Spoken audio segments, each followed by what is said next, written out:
எப்படி இருந்தது என்று நமக்கு எல்லாம் தெரியும்.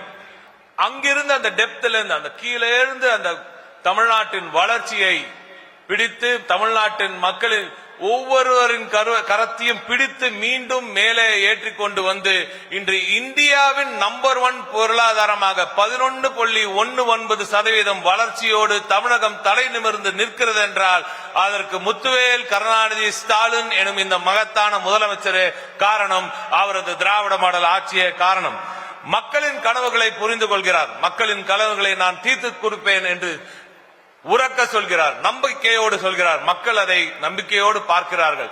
அந்த நம்பகத்தன்மையை மக்களின் முழுமையான ட்ரஸ்ட் அந்த நம்பகத்தன்மையை பெற்ற ஒரே முதலமைச்சராக இந்த இந்திய திருநாட்டில் ஒருவர் இருக்கிறார் என்றால் அது நமது மாண்புமிகு முதலமைச்சர் அவர்கள் தான். அப்படிப்பட்ட அந்த கனவுகள் எப்படி மெய்ப்பட்டன, எப்படி தமிழ்நாடு வளர்ந்தது, எப்படி ஒவ்வொரு துறையும் எந்த துறையை எடுத்தாலும் 2 அல்லது 3 மடங்கு வளர்ச்சி இதுவரை தமிழ்நாட்டில் எந்த காலத்தில் நடந்திராத ஒரு வளர்ச்சி எப்படி கிடைத்தது, அந்த உழைப்பு பின்னால் ஒவ்வொரு நாளும் என்னென்ன நுணுக்கங்கள் இருந்தது, எப்படி அவர் பயணித்தார், எப்படி எங்களை இயக்க வைத்தார் என்பதற்கான ஒரு எடுத்துக்காட்டு தான் இந்த நிகழ்ச்சி.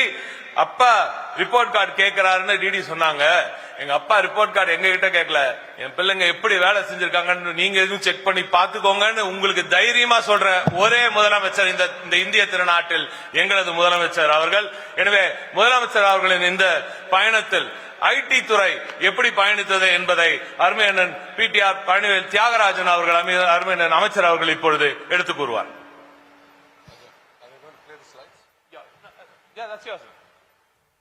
அனைவருக்கும் முதலமைச்சர் உள்ளிட்ட அனைவருக்கும் காலை வணக்கம். நான் 2 கருத்து மற்றும் கூறி விடைபெறுகிறேன். நாங்கள் எதிர்க்கட்சியாக இருக்கும்போது இந்த நாட்டில் சில அதிர்ச்சியான நிகழ்வுகள் நடந்தன. ஒன்று பண மதிப்பிழப்பு, சில மணி நேரங்களில் முழு பணத்தை அகற்றுவது, அதே போல் 4 மணி நேரத்தில் ஒரு லாக்டவுன். அன்றைக்கு நாங்கள் எதிர்க்கட்சியாக இருக்கும்போது நாங்கள் பிரச்சாரம் செய்வது கூறினோம், அதிர்ச்சியான அறிவிப்பு பண்றதுதான் ஒரு பெரிய தலைவர் இல்ல, ஒரு பெரிய தலைவருடைய 3 குணங்கள் மனித நேயம், அனுதாபம், ஒரு தாயுமானவராக இருக்கணும் முதல். 2வது அவருக்கு தகவல் இருக்கணும், எங்கே என்ன பிரச்சனை, எதை எப்படி தீர்க்க முடியும் என்ற அடிப்படை தகவல் இருக்கணும். 3வது அதற்கு செயல்படுத்துற திறன் இருக்கணும், செயல்திறன் இருக்கணும் என்று. இந்த சூழ்நிலையில் நான் ஒப்பிட்டு காமிக்க வேண்டியது, நாங்கள் 2021 ஆட்சிக்கு வரும்போது அடிப்படை தரவுகள் மிகவும் குறைவாக இருந்தன. நம்ம முதலமைச்சர் அந்த 4000 ரூபாய் ஏற்கனவே கொடுத்த ப்ராமிஸ போய் சேர்க்கறதுக்கு ரொக்கமாக போய் கடைக்கடையாக கொடுத்தோம்.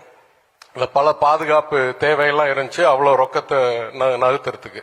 ஆனா இன்றைக்கு இந்த 4.5 ஆண்டுகளில் எவ்வளோ தகவலை தீட்டி இருக்கிறோம் என்றால், இன்றைக்கு சுமார் 336 திட்டங்கள், அரசாங்கத்தின் திட்டங்கள் முழுமையாக டிஜிட்டல் மயமாக இருந்து 2 கோடி மக்களுக்கு மேல் ஒரு ஃபேமிலி டேட்டா பேஸ் உருவாக்கி 30,000க்கு மேல் இ சேவைகள் மையம் உருவாக்கி இன்றைக்கு சுமார் 300 சேவைகள் ஒன்னு இ சேவை மையம் இல்ல வாட்ஸ்ஆப்பில் கிடைக்கிற அளவுக்கு செய்திருக்கிறோம். இதற்கு குறிப்பாக நான் 3 விளைவுகளை கூற விரும்புகிறேன். முதல் விளைவு, ஜனவரி மாதத்தில் திறந்த வாட்ஸ்அப் செயலி மூலம் உங்களுக்கு அரசு சேவைகள் கிடைக்கும். அந்த திட்டத்தில் 2 மாதங்களில் சுமார் 4 லட்சம் பேர், அதில் சுமார் 7 லட்சம் சேவைகளை பெற்றுள்ளார். அப்ப செயல்திறன் எவ்வளவுன்னு பாத்துங்க முதல். 2வது, இந்த ஒரு சர்ப்ரைஸ் கிஃப்டா முதலமைச்சர் இந்த 3000 ரூபாய் அட்வான்ஸ் உரிமை தொகையும் இந்த 2000 ரூபாய் கோடைக்கால தொகையும் கொடுக்க திட்டமிட்ட போது 5 ஆண்டுகளுக்கு மேல் 2000 ரூபாயை ரொக்கமாக போய் சேர்க்க வேண்டிய இருந்த சூழ்நிலையில் சுமார் 6500 கோடியை இ டிரான்ஸ்பர் மேல பேங்க் டிரான்ஸ்பர் மூலமாக 1.31 கோடி குடும்பங்களுக்கு வெறும் 3.5 மணி நேரத்தில் செயல்படுத்தி அதை போய் சேர்த்தோம். அதுதான் செயல்திறன். 3வது நான் கூற வேண்டியது, ஏன் இந்த தகவல் எல்லாம் முக்கியம் என்றால், இன்றைக்கு நான் கூறுவேன், எந்த மாநிலத்தை விட தமிழ்நாடு தான் கூடுதல் தகவல் வைத்திருக்கிறது.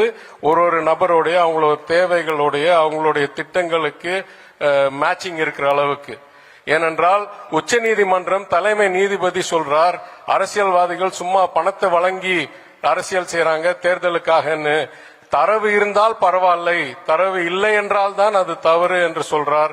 நான் கூறுவேன், எந்த மாநிலமும் இந்தியாவில் இல்லாத அளவிற்கு தமிழ்நாடு அரசாங்கம் முதலமைச்சருடைய வழிகாட்டுதலில் ஒவ்வொரு பயனாளியுடைய முழு தரவுகள், முழு தகுதி உரிமைகள் பற்றி தகவல் வைத்து செயல்திறனையும் மனித நேயத்திற்கு ஒரு தகவலும் இருக்கிற அடிப்படையில் இந்த 5 ஆண்டுகளில் வேற எந்த மாநிலம் முன்னேறாத அளவுக்கு ஐடி துறை முதலமைச்சர் தத்துவம் இருக்கிற அடிப்படையில் செயல்பட்டிருக்கு என்று கூறி இந்த வாய்ப்புக்கு நன்றி கூறி நான் விடைபெறுகிறேன். வணக்கம்.